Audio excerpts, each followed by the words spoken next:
well, thank you all so much for joining us for walking the Camino de Santiago. It's my pleasure to introduce Meg Holmes. Meg Holmes feels very thankful that she has had a career that she truly enjoyed. For over 33 years as a school librarian, she helped students develop a love of story and lifelong learning. When she retired, she and her husband, Jack, continued their own learning by traveling and exploring the world. Over the past 12 years, Meg has discovered the unique pleasure of distance walking and trekking, and in between trips to familiar and unfamiliar places, Meg teaches, I should have gotten the pronunciation on this, Taji, which is another enriching journey in itself. I again want to thank the Friends of the Tewksbury Library and the 10 other libraries that partnered for today's program. So all nearly 150 of us, let's give a big virtual round of applause to Meg for joining us this morning. And Meg, you can take it away. Thanks so much.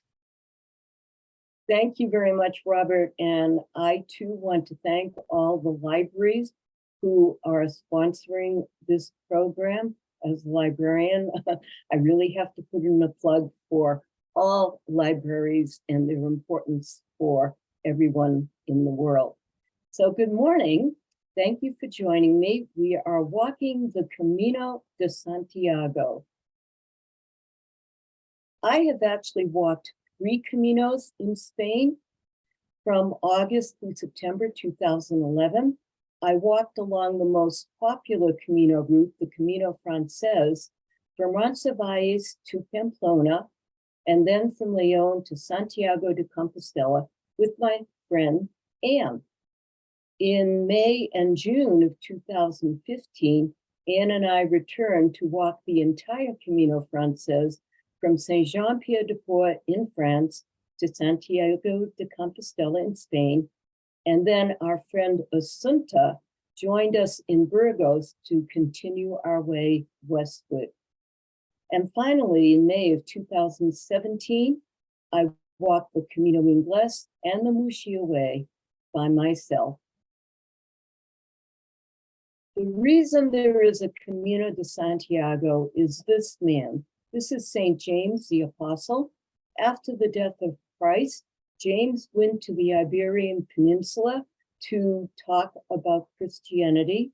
When he returned to Jerusalem, he became the first apostle to be martyred. He was beheaded.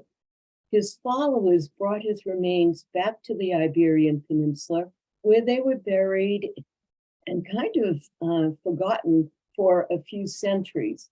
Somewhere in the 7th and 8th century,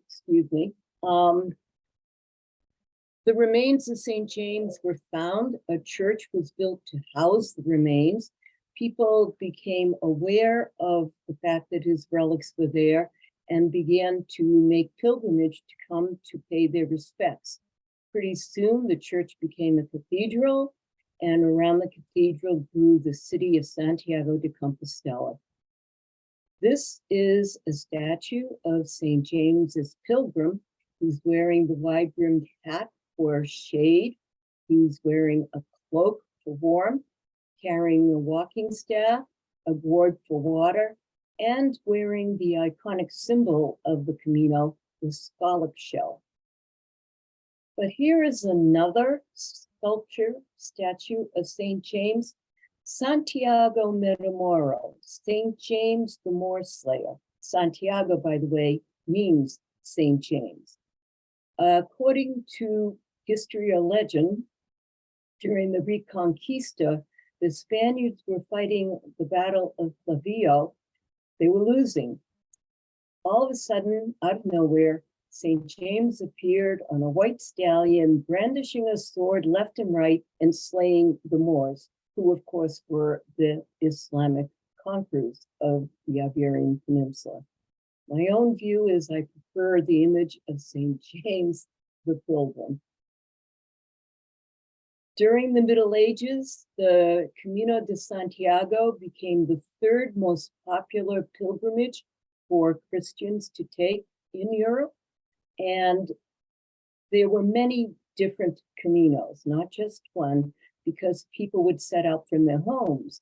to make their way to Santiago de Compostela. After the Reformation, the idea of pilgrimage fell into disfavor, but it was revived again in the 19th, 20th, 21st centuries. Particularly today, there's been a revival and renaissance. The Caminos de Santiago have become very popular again. This map shows some of the main historic routes that are still the routes used today.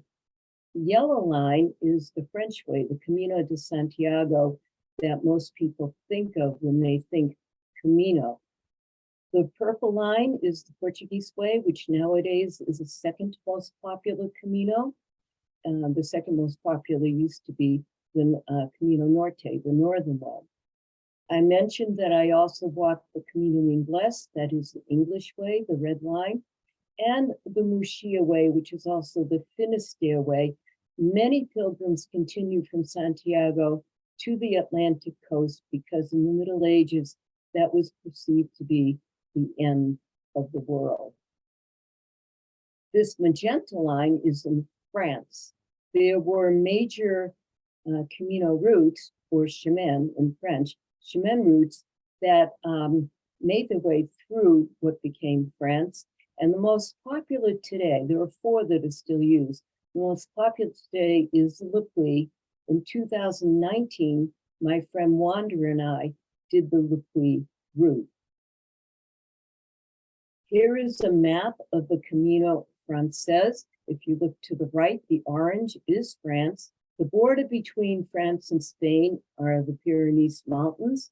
So you start in Saint-Jean-Pied-de-Port, you climb over the Pyrenees Mountains to descend into Spain to Roncesvalles, and then eventually across northern Spain through some cities like Pamplona, Logroño, Burgos, León, and eventually to Santiago de Compostela.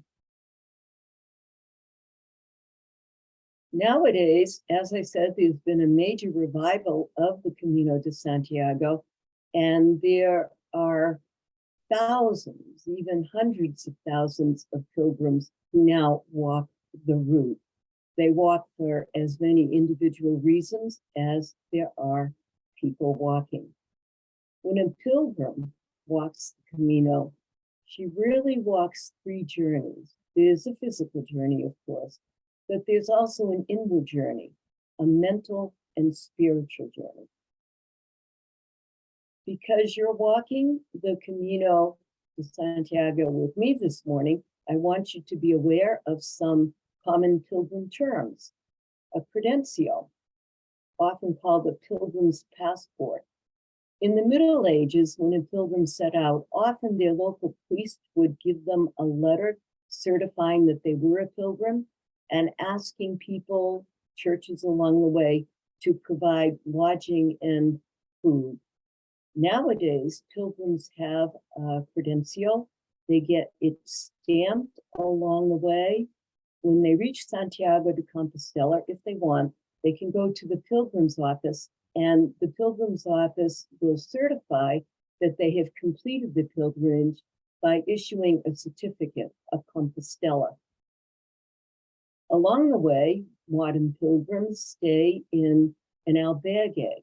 There are many types of albergues.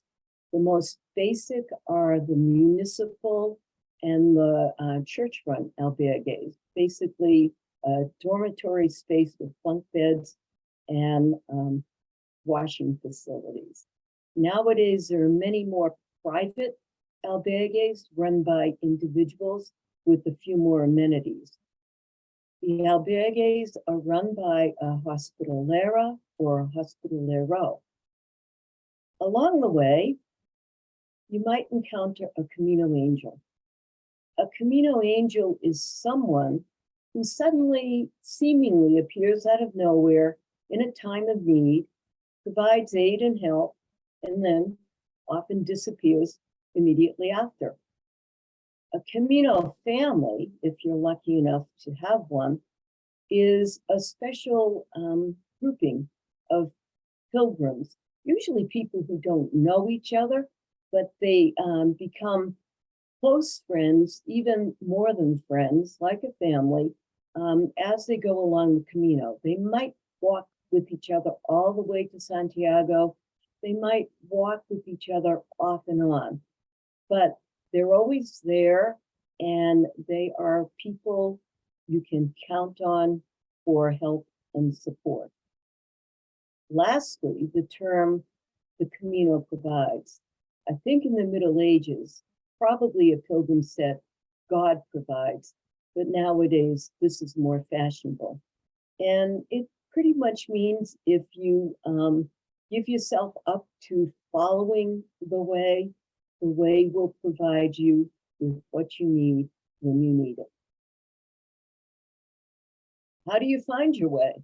Well, there are all kinds of waymarks and signage, mainly these big yellow painted arrows.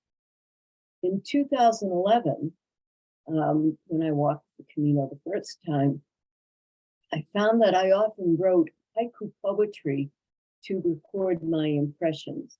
This is one of them. Yellow waymarks guide my path. Even the flowers are yellow. Here, Anne and I are in Saint-Jean-Pied-de-Port, France, ready to start our May 2015 Camino Frances.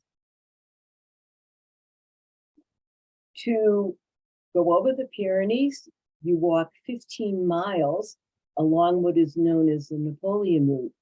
Here I've provided you some of the places you go by and their altitude to give you an idea of what the climb and the descent can be like. Everyone hopes, everyone expects that days climbing the mountains will be glorious and sunny, but as you can see, it's not always that way. We find ourselves walking into the fog and out of the fog, in and out all day long.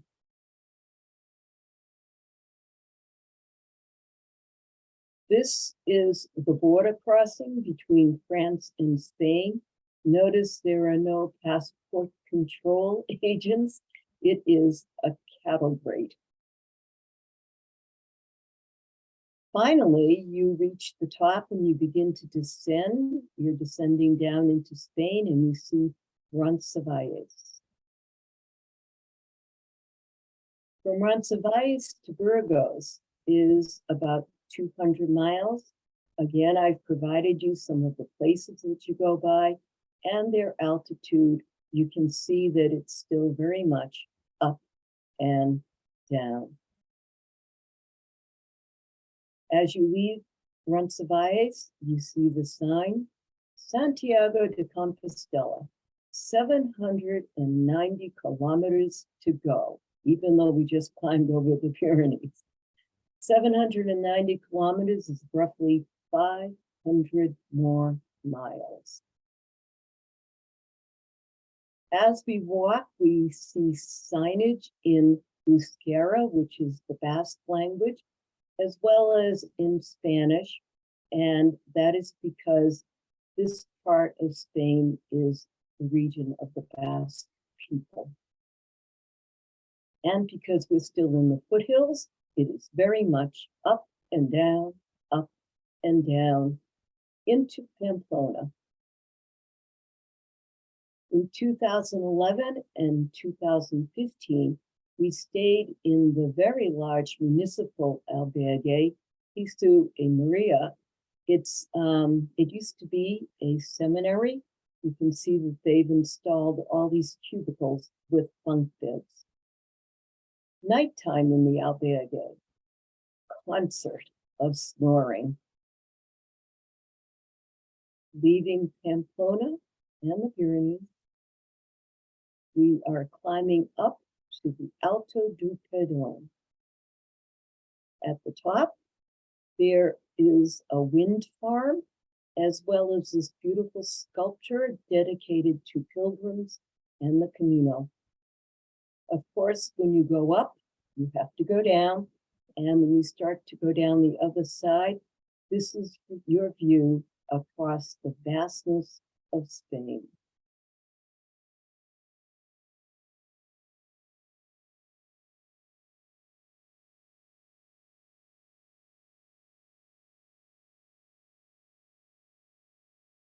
One night we stay in this albergue. We have to climb 3 flights to this room, but we're rewarded because notice they're real beds, not bunk beds, and we happen to be by ourselves. The best thing was it was a communal dinner and it was paella.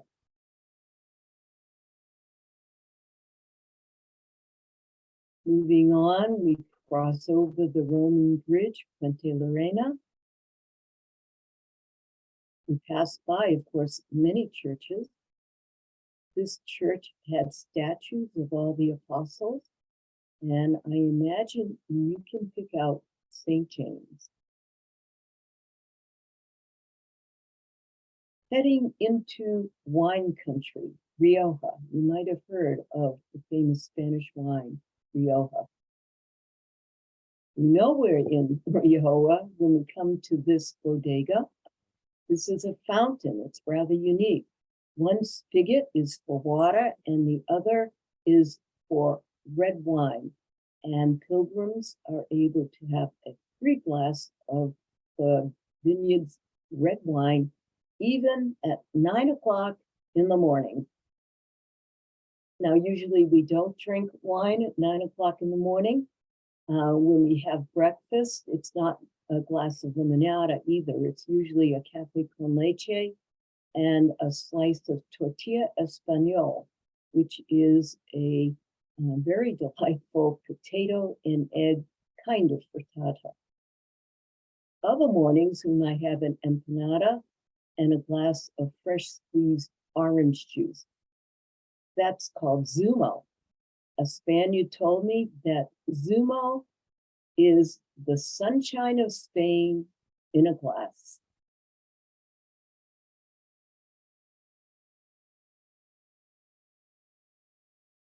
Not only are there walkers on the Camino, there are many cyclists. Walking pilgrims have maybe a love-hate relationship with the cyclists. They tend to come up behind you very silently. They don't ring their bell or warn you that they're approaching. Sometimes the Camino is not wide, only wide enough for a single person to go by, and that can lead to accidents and near misses. Some days, Ann and I felt like we were walking at this speed. In the morning, we would set out with lots of different pilgrims, but by afternoon, they were way ahead of us and we were alone.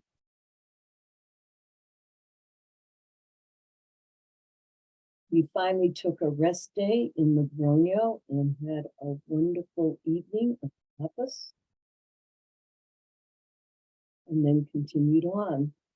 I saw this lady sitting in front of her house, and I imagined that every day she probably sat there and her entertainment for the day was watching the parade of pilgrims go past.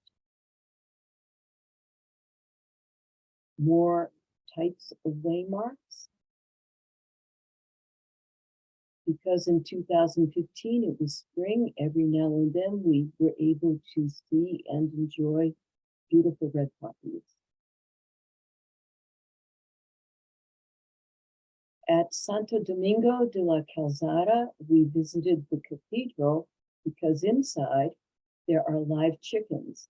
This is to commemorate a Camino legend of a pilgrim whose life was saved in Santo Domingo by a chicken.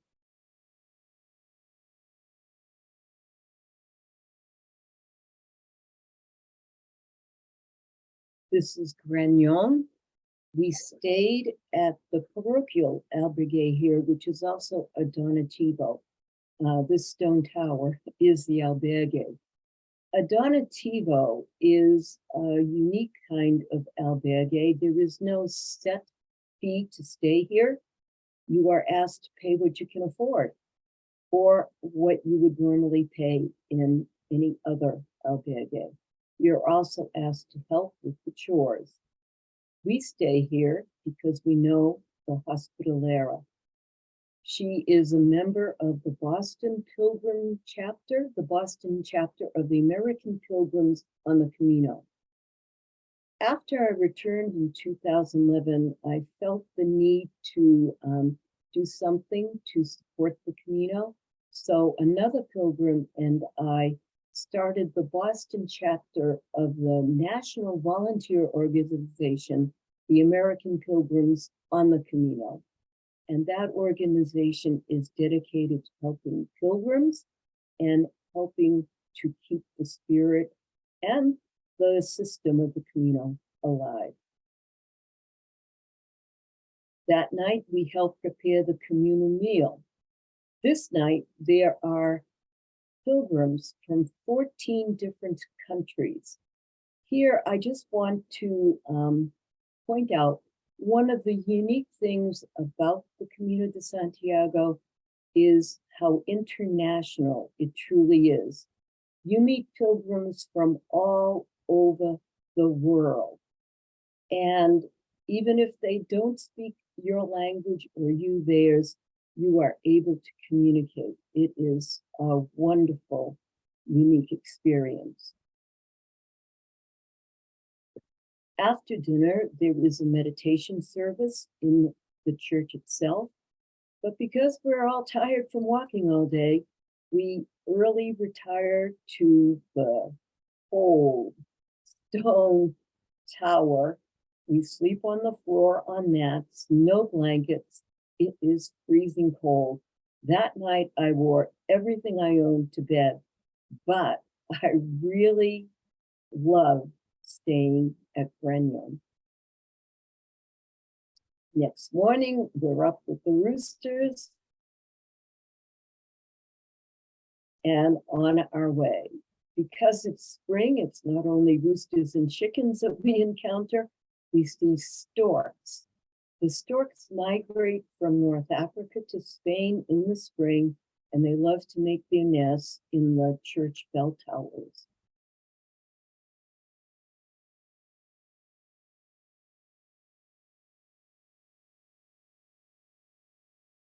We stay at another Donativo to Santos.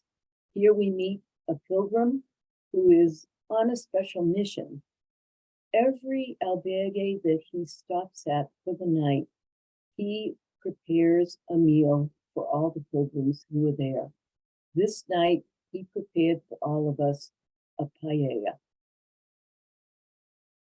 And that night, again, we slept on the floor, but this time we had blankets. We are approaching the city of Burgos, and as we do, we reach Atapuerca. Atapuerca is a UNESCO World Heritage Site. It is a site of an archaeological dig, a settlement of prehistoric men. Walking in that area looks like this, very rocky, sharp, jagged. And Anne has an accident. She falls. When we get to our albergue, Anne meets her Camino angel. Carlos is the owner of the albergue. He takes one look at Anne and he insists on driving her into Burgos to the hospital. He makes sure she's seen and treated and then drives her back so that we can spend the night in the albergue. Now, Anne has been given another appointment for the next day. So the next morning, Carlos drives us back into Burgos. We are supposed to stop for a rest day in Burgos anyhow. We actually gain an extra day because of this accident. So we get to explore the beautiful city while we're waiting for our friend Asunta to join us. Burgos is the home of El Cid, the Spanish hero, and he is buried in the Cathedral of Burgos. The cathedral itself is a UNESCO World Heritage Site. And if you go in, you can witness the magnificence of Gothic, Renaissance, and Baroque architecture and art. Here is another statue of Santiago Metamora. And outside the cathedral, we meet a center. So now we have three. From Burgos to Leon, we are going to walk 100 miles across what is known as the Meseta. The Meseta is like the high plains or prairies of the United States. So if you can imagine walking across the prairies, you get an idea of what the Meseta is like.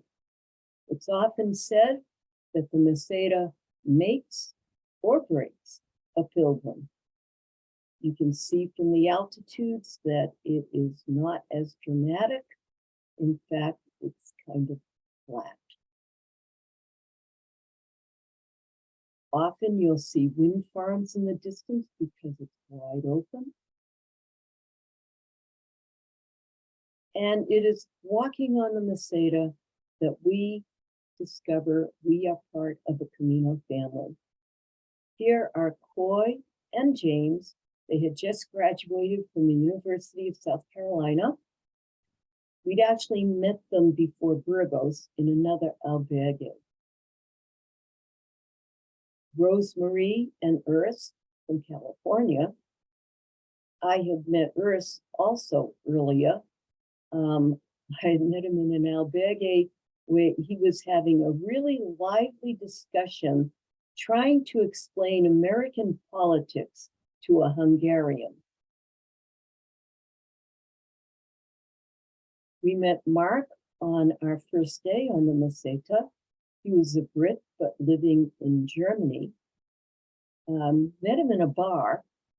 When I left the bar, he fell into step beside me and he said, "So, what do you think of spirituality versus religion?" That was the general tenor of the many conversations that I had with Mark as we walked across the Meseta over the days.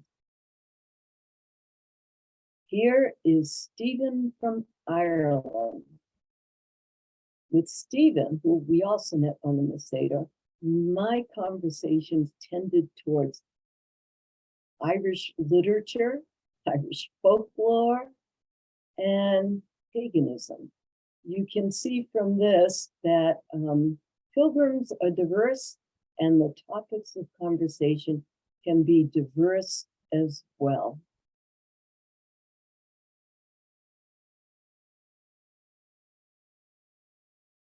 There is one large hill that you do have to climb. And you notice how barren it is and exposed to the sun. Most days, walking the Meseta look like this, sometimes interspersed with these glorious, beautiful fields of poppies. But again, most of the time it looks something like this, or even this. It was so hot on the Meseta, even though it was only May, that many pilgrims took to getting up before dawn to walk while it was still cool. And if there was a full moon, even walking at night. Peregrinos, stars and the moon, guide them on.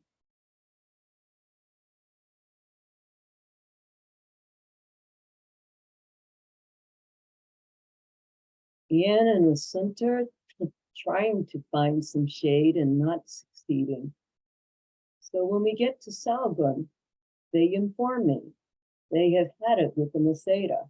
They are going to stop walking. Here they can take a train to Leon, and if I want to continue walking, they will wait for me there.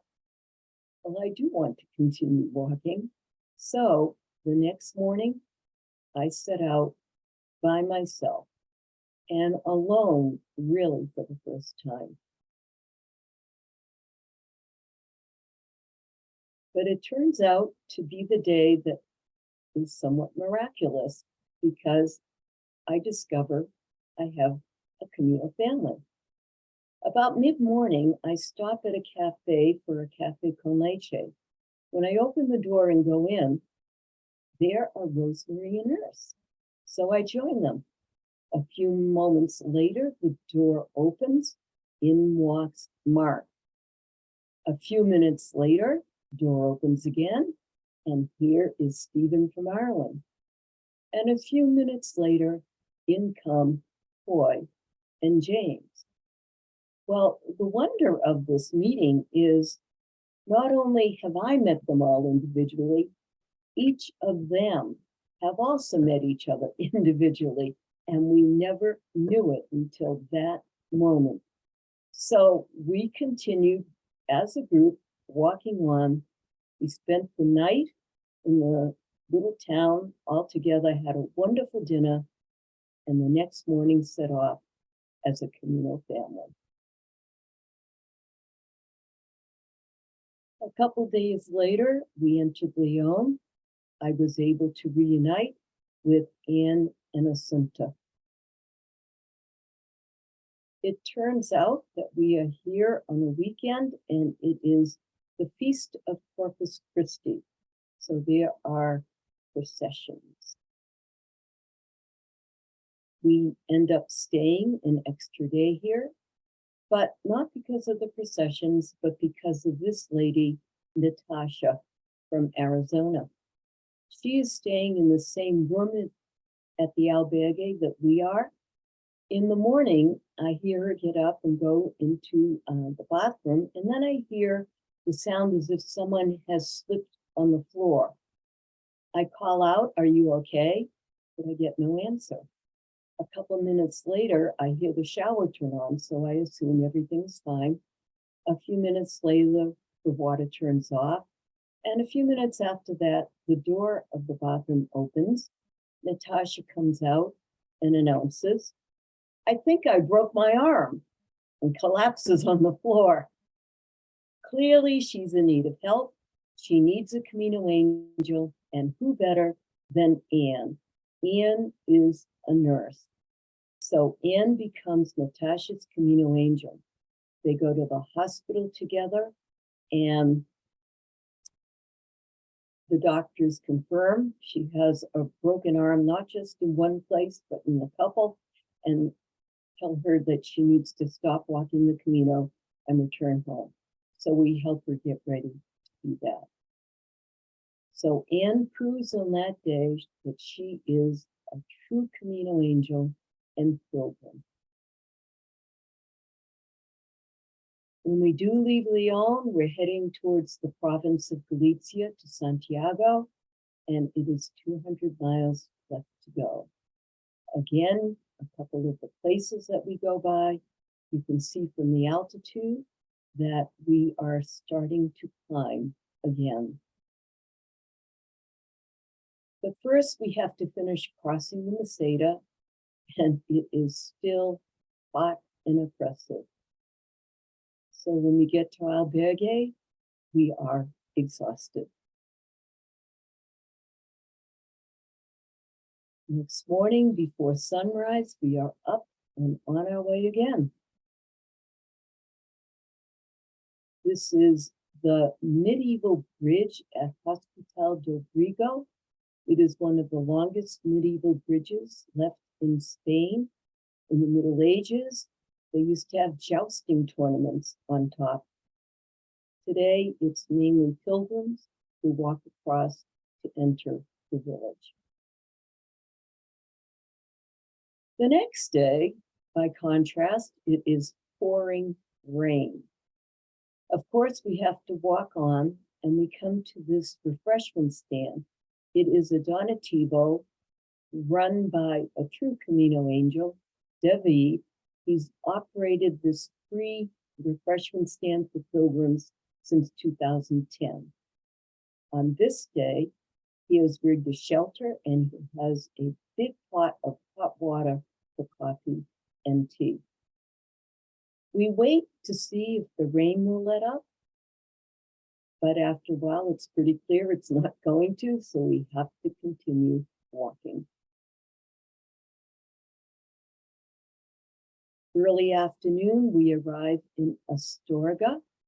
Astorga would be a wonderful city to explore if it were not for the pouring rain. In fact, this is a view I took of the cathedral in 2011 when it was sunrise. You can see how the sun lit up the cathedral as if it were burnished gold. It was beautiful. But it's May 2015. It is raining and misty. We have to walk on. A couple of days later, the weather has improved. We are climbing the highest point on the Camino Frances to the Cruz de Ferro. It's dawn. I turn to watch the sunrise, and I take this photo of a pilgrim climbing up behind me. When he reaches me, I show him the photo, and he gives me his email because he wants a copy. Later, I learn he is a minister who lives in Maryland. When he writes his memoirs of the Camino, he asked me if he can use this photograph, my photo, as the cover of his book. We reached the Cruz de Ferro. The Camino tradition is this. Pilgrims bring a rock with them when they leave home. The rock is a symbol of their burdens that they carry. When they reach the Cruz de Ferro, they leave the rock at its base, thus symbolizing leaving behind your burdens and being free to carry on with your life. And we carry on by going downhill and into Ponferrada with its beautiful Knights Templar castle. But of course, we have to continue. And when the way looks flat, it is full of ups and downs. It's beginning to look more like this rather than the Meseta. You can see the terrain has changed because we are approaching Galicia. Galicia is very green. We still have one mountain left to climb, O Sobrero. In 2011, we stayed in a really tiny village, Las Herrarias, the night before we were going to climb up the mountain. In Spain, as you might have gathered, it's really hot during the day, so there aren't very many people out and about. But in the evening, as it gets cooler, the Spanish people tend to come out and congregate in the central plazas to socialize and meet their neighbors. Las Herrarias was so small, it didn't have a central plaza, but it did have this stone wall and stone bench. That's where the senior citizens of Las Herrarias gather at night. In 2011, when we began to climb O Sobrero, we saw this sign. In fact, many pilgrims do rent horses to go up. We walked, taking a break only to let the cows come down.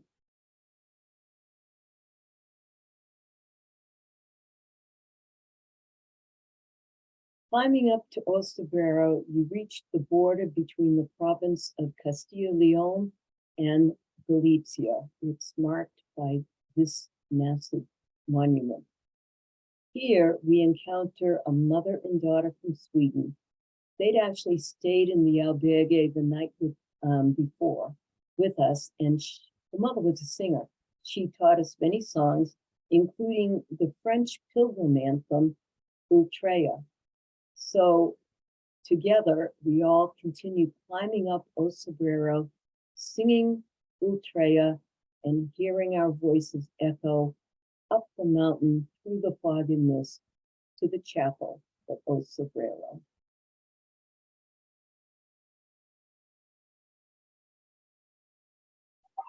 Tous les matins nous prenons le chemin, tous les matins nous allons plus loin, jour après jour la route nous appelle, c'est la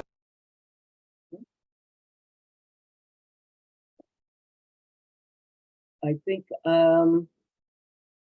I lost something. Sorry for a minute here. I need to get my screen back on. Here we go. Okay.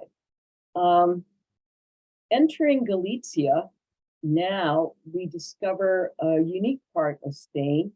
Galicia is actually Celtic in origin. They even speak their own language, Gallego. There are still many of the old houses and some unique foods. This is pulpo, octopus, empanadas stuffed with tuna,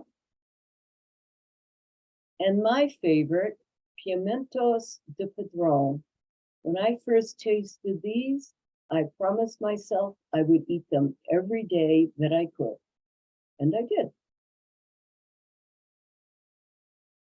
The terrain has changed.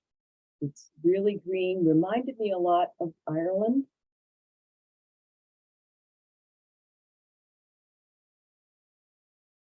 And we meet Eva and her parents. Eva is the youngest pilgrim that we meet on the Camino. She's about 13 months old in this photo. She and her parents had started walking the Camino way back in France, in Le Puy, and at this point they have probably walked 4 or 5 months. We continue on, taking a side trip to the medieval monastery in Samos.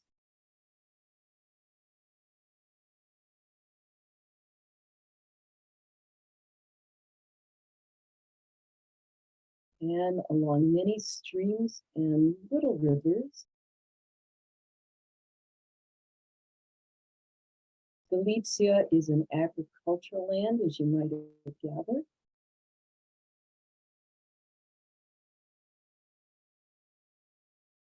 Cowbells and church bells echo through the valley.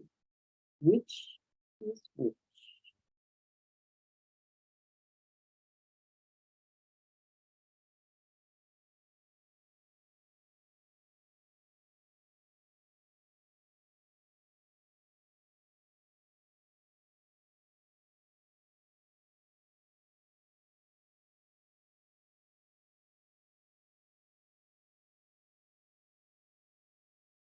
We reached the 100-kilometer mile marker. This is an important place for walking pilgrims. If you want to receive your Compostela, you have to have walked at least the last 100 kilometers of the Camino and collected in your credential or passport 2 stamps per day. For those of us who have walked for weeks and from a greater distance, it means something else, because it means there are only 100 kilometers left in our pilgrimage. We are almost completed. We're almost finished.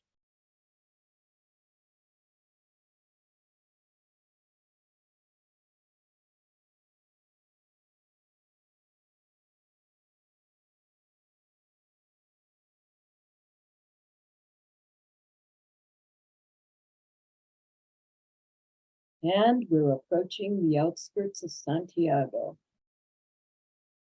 We reached the plaza in front of the cathedral, and we can admire the cathedral in its majesty. Pilgrims, when they arrive in Santiago, of course, have certain duties to follow, if you will. You have to pay your respects to the relics of St. James. And in the cathedral, attend a pilgrim's mass. if you are lucky, at the end of the Mass, you will see these men hoisting the Buddha Fumero up into the church rafters. This is a giant incense burner. It is about 5 feet tall and over 100 pounds. And it takes all those men to swing it through the cathedral. In 2015, we happened to arrive in Santiago on the feast day of St. John the Baptist. It is really interesting because it's also the feast, the celebration of Midsummer's Eve. In Galicia and Santiago, somehow the people managed to combine a celebration of a Christian feast day with a pagan holiday. So as the sun sets, they prepare for the celebration. Musicians gather, particularly here in Santiago, the bagpipers. The Gallego people have a special bagpipe of their own. It's called a gaita. And once the sun has set, they light bonfires in all of the different neighborhoods. You are supposed to run and jump over the bonfire. It was never clear to me whether it was for good luck or to get your wishes granted. Music and festivities through every neighborhood, through the city, all night long. If you are brave enough and strong enough to stay up all night, and many people do, somewhere in the midnight or past midnight, you get to see a magnificent fireworks display. So you can see a pilgrimage is not all pain and penance. You can be happy.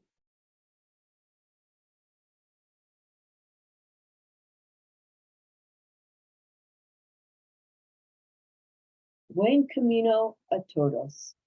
Ultrea e Susea. Buen camino to all of you. Ultrea and Susea. Thank you for joining me on my Caminos this morning. And if you have any comments or questions, happy to answer. So folks, let's give Meg a big virtual round of applause. Wonderful job, Meg. If anyone, as Meg said, if you have any questions, type them into the Q&A. If you have any comments, if you have any comments, type them into the chat. Pilar says that this was so informative. Eileen says wonderful photos, an excellent presentation. Patricia says very lovely. It brought an occasional smile and tear. I'm going to stop sharing the screen. Okay. Yep. Janice says, Meg, this was excellent, beautiful photos. Let me see here. Mark says, congratulations. Linda says, thank you very much. Let's get to some questions here. Okay, let me see. Lynn would like to know, why is the scallop shell the symbol of the walk? Many different explanations. One is that when St. James's remains came back to Spain, there was a fellow who went out to meet the ship, was in danger of drowning, and St. James appeared, saved him, and when he was brought back to land, the man was covered in scallop shells. So that's one theory. Jane asks, how many miles did you walk daily? As I said, we were often slower than most. I think an average might have been between 12 and 15 miles a day. One of the advantages, I guess you could say, of walking the Camino de Santiago particularly the Camino Frances route, is there are so many places that you pass along the way. You can choose how far you want to walk each day. There's no set minimum that you have to walk. There's no rule about that. Nancy says, I may have missed this, but how long did this take you? And Lois asks, this was so interesting. How long did this take you? Okay. It took us, I believe, in 2015 to walk from Saint-Jean-Pied-de-Port to Santiago, 40 days. I think we'd allotted ourselves something like 42 or 43. Again, we were walking slower. We did take some rest days and took some time to enjoy ourselves as well and appreciate what we were seeing. Hale says, I'm planning to do the El Camino. Can I have a talk with you to find out more information?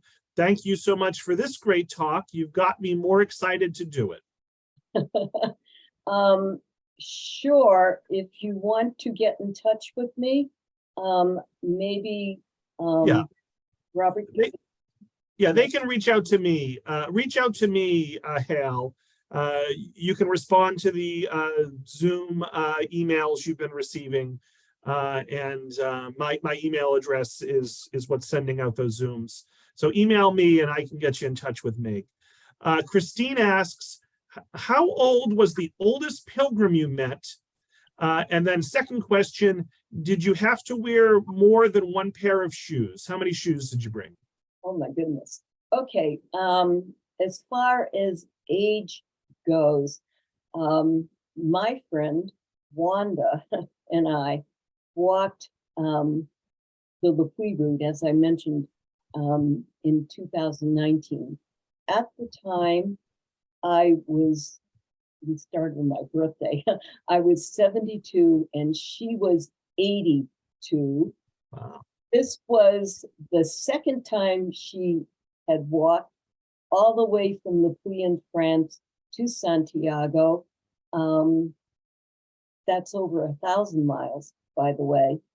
And she was perhaps a remarkable lady for her age, but there are people occasionally that I hear of who are even older than that. As far as footwear goes, I wore hiking shoes, one pair. Oh, great. An anonymous attendee says, I appreciate all the connections and family you made along the way, but did you ever feel unsafe? I personally did not feel unsafe. And in 2017, like I said, I walked the Camino Inglés by myself. However, you do have to be careful. It's the real world out there. It's no fairyland or wonderland.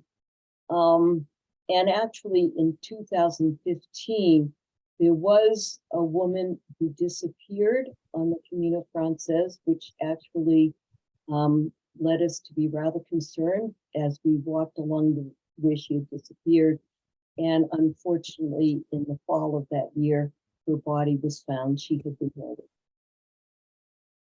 So not to dwell upon that, because that's a very unusual circumstance, but certainly it is the real world, and you need to be careful. So someone in the Q&A.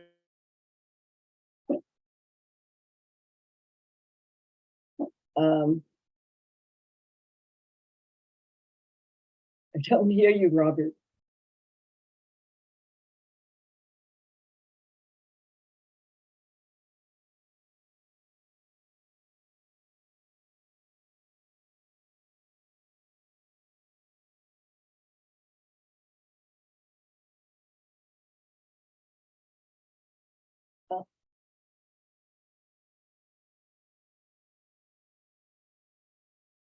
Oh, I'm muted. Sorry. All right. Sorry about that, folks. I got bumped off for about 15 seconds. There's someone in the Q&A asking for information about the Boston chapter of the American Pilgrims. on the Oh. Camino. I'm going to put information about that in the chat. Did you want to speak to that at all, Meg? Yeah. The Boston chapter of the American Pilgrims really is perhaps a chapter for New England. And yes, if Robert, doesn't put all the information, one way you can get there is to Google the website for American Pilgrims on the Camino. There will be a link to local chapters, of which, of course, the Boston chapter is one. Okay, so an anonymous attendee asks, did you do any special training or exercises to prepare for your journey? And Pilar would like to know, how fit do you need to be to hike the Camino? Opinions on that range for you can walk out your front door and start to, oh, you better train, it's really hard. So it really depends on the individual. As I said, when we walked, we're on the older side, and I do feel that we benefited from training and practicing because particularly if you're going to start by crossing the Pyrenees, you are climbing up mountains, and there's no two ways about it. However, I also looked at training as an important time to discover how good your equipment was, what you might need that you hadn't thought of bringing with you, and how well things work. So you could adjust before you set off on the Camino. Patricia asks, is this only for Christians, or do you find people from other religions or non-religious people doing this as well? No. I actually saw on the Camino, someone had draped a t-shirt over a rock and it said, atheists on the Camino. There you go. Clearly, nowadays, the Camino is many different things to many different people. You do not have to be religious. You do not have to be Christian or Catholic to be on the Camino. Many of the cyclists are just out for a cycling adventure, just as many of the walkers are hiking. There are even people out there who attempt things like jogging the 500 miles as quickly as they can, that kind of thing. So it's certainly not, in their minds, religious endeavor. So nowadays it really is whatever reason choose to walk or run or bike or whatever. All right, so folks, we're going to take 3 more minutes of questions. So it's probably about 3 more questions. Gail asks, do you need any sort of permit to hike the Camino? No, you don't. There's no starting point that you have to go and register or anything like that. So people can start anywhere along the Caminos, and of course there are many different Caminos.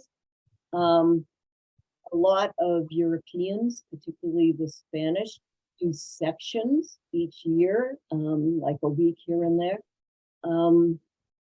There is nothing official that you have to do. If you want to receive a Compostela in Santiago at the end, you do have to have a pilgrim's passport, a credential, and you do collect those stamps to prove that you've walked along the way or traveled along the way. Now, this is a few questions in one here. An anonymous attendee asks, how much does one budget for a trip like this? How often is food and housing donated? And what do you do about laundry? Wow. So budget, it really depends on you and the level of comfort and convenience you want. So you could have a very basic Camino. You could stay in the municipal albergues or even camp, cook your own food. Obviously, that would be a minimal amount of money, say anywhere between 15 and 30 euros a day, depending on how austere you want it to be. You can go the other extreme and stay in fancy hotels, go out to Michelin-starred restaurants, and obviously it would be a whole lot more money. So you pick and choose. That was such a multifaceted question. I don't remember all the other pieces, Robert. So donated food and lodging and laundry. Okay, so donativo. Sometimes local people set up a stand for free or to ask you to pay what you can. Sometimes that's to support a local parish church. And it can be as simple as a fellow standing out in the road with a bag of apples and saying, here, have one. I walked by in 2011. I walked by a garden. A man was coming out of it. And when he saw me, he opened his plastic bag. He had a plastic bag. He just harvested fresh figs from his tree and he offered them to me. So it could be very spontaneous. Every now and then one that's been there for a long time, like David, so you can almost count on him and count on that as a facility. Wow. And the other question again was? Well, it was about laundry. Laundry, okay. Generally, pilgrims at the end of the day, you know, you're hot and sweaty, you're dirty. So you can wash your laundry. Most albergues provide a laundry sink. Usually there's some soap there and you can hang your clothes out to dry. Sometimes, more often now than in 2011, there are albergues that have laundry facilities where there are washers and dryers, or if you're passing through a major town, probably a laundromat that you could use. Final question. Anonymous attendee asks, have you seen the movie The Way with Martin Sheen? And if so, is it an accurate portrayal of the pilgrimage? Okay. The movie The Way came out in American theaters 2 weeks after I returned from my first Camino. It had nothing to do with why I went on Camino, and it has nothing to do with any of the reasons why I continue to go on Camino. It's a nice movie. I enjoyed watching it. I might have seen it twice. I don't know for sure. It's a somewhat romanticized view of the Camino, I think, but it's still a good movie to watch, and it does inspire many Americans in particular to want to walk the Camino. All right, so we're going to wrap it there. Meg, do you have any last words for the audience before we end the call? Not any, really, except to say that it's a wonderful experience. Walking is a wonderful experience, and I encourage everybody to go out and walk short or long distances. It does wonders for everybody nowadays. And thank you very much. Yeah, so let's give Meg one last big virtual round of applause. Great job, Meg. I know this was your first time presenting this on Zoom. You did a wonderful job. Folks, look for an email from me either later today or tomorrow with a link to this recording, a link to a feedback survey, and information about some other upcoming armchair travel presentations that might be of interest. So thank you to the Friends of the Library. Thank you to the partnering libraries, which I will again list in the email tomorrow or this afternoon. So anyway, thank you to all those involved. Thank you for watching. I hope everyone enjoys the rest of their day. Go Celtics. Have a good night, Meg. You too. Bye-bye. Buen camino.